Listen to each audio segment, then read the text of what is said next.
যখন display circular করা হলো,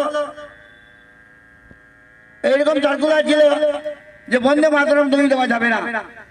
বালক অষ্টম শ্রেণীর ছাত্রকে হেড গেওয়ার তিনি কি করলেন, বন্ধু বান্ধবদেরকে নিয়ে আর পরিকল্পনা করলেন সরকারের এই আইন আমরা মানব না।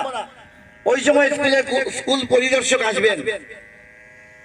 বালক কেশব বন্ধু বান্ধব নিয়ে পরিকল্পনা করলেন আমরা তাকে, সবাই অন্যায় করেছে এই স্বীকার করলো, করে স্কুল আবার শুরু হলো।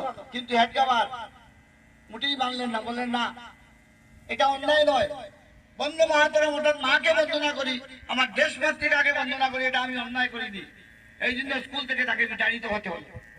এবং তখনকার সময়ে তিনি আর স্বদেশী বিদ্যালয়ে যেগুলো ছিল এই মুঞ্জয়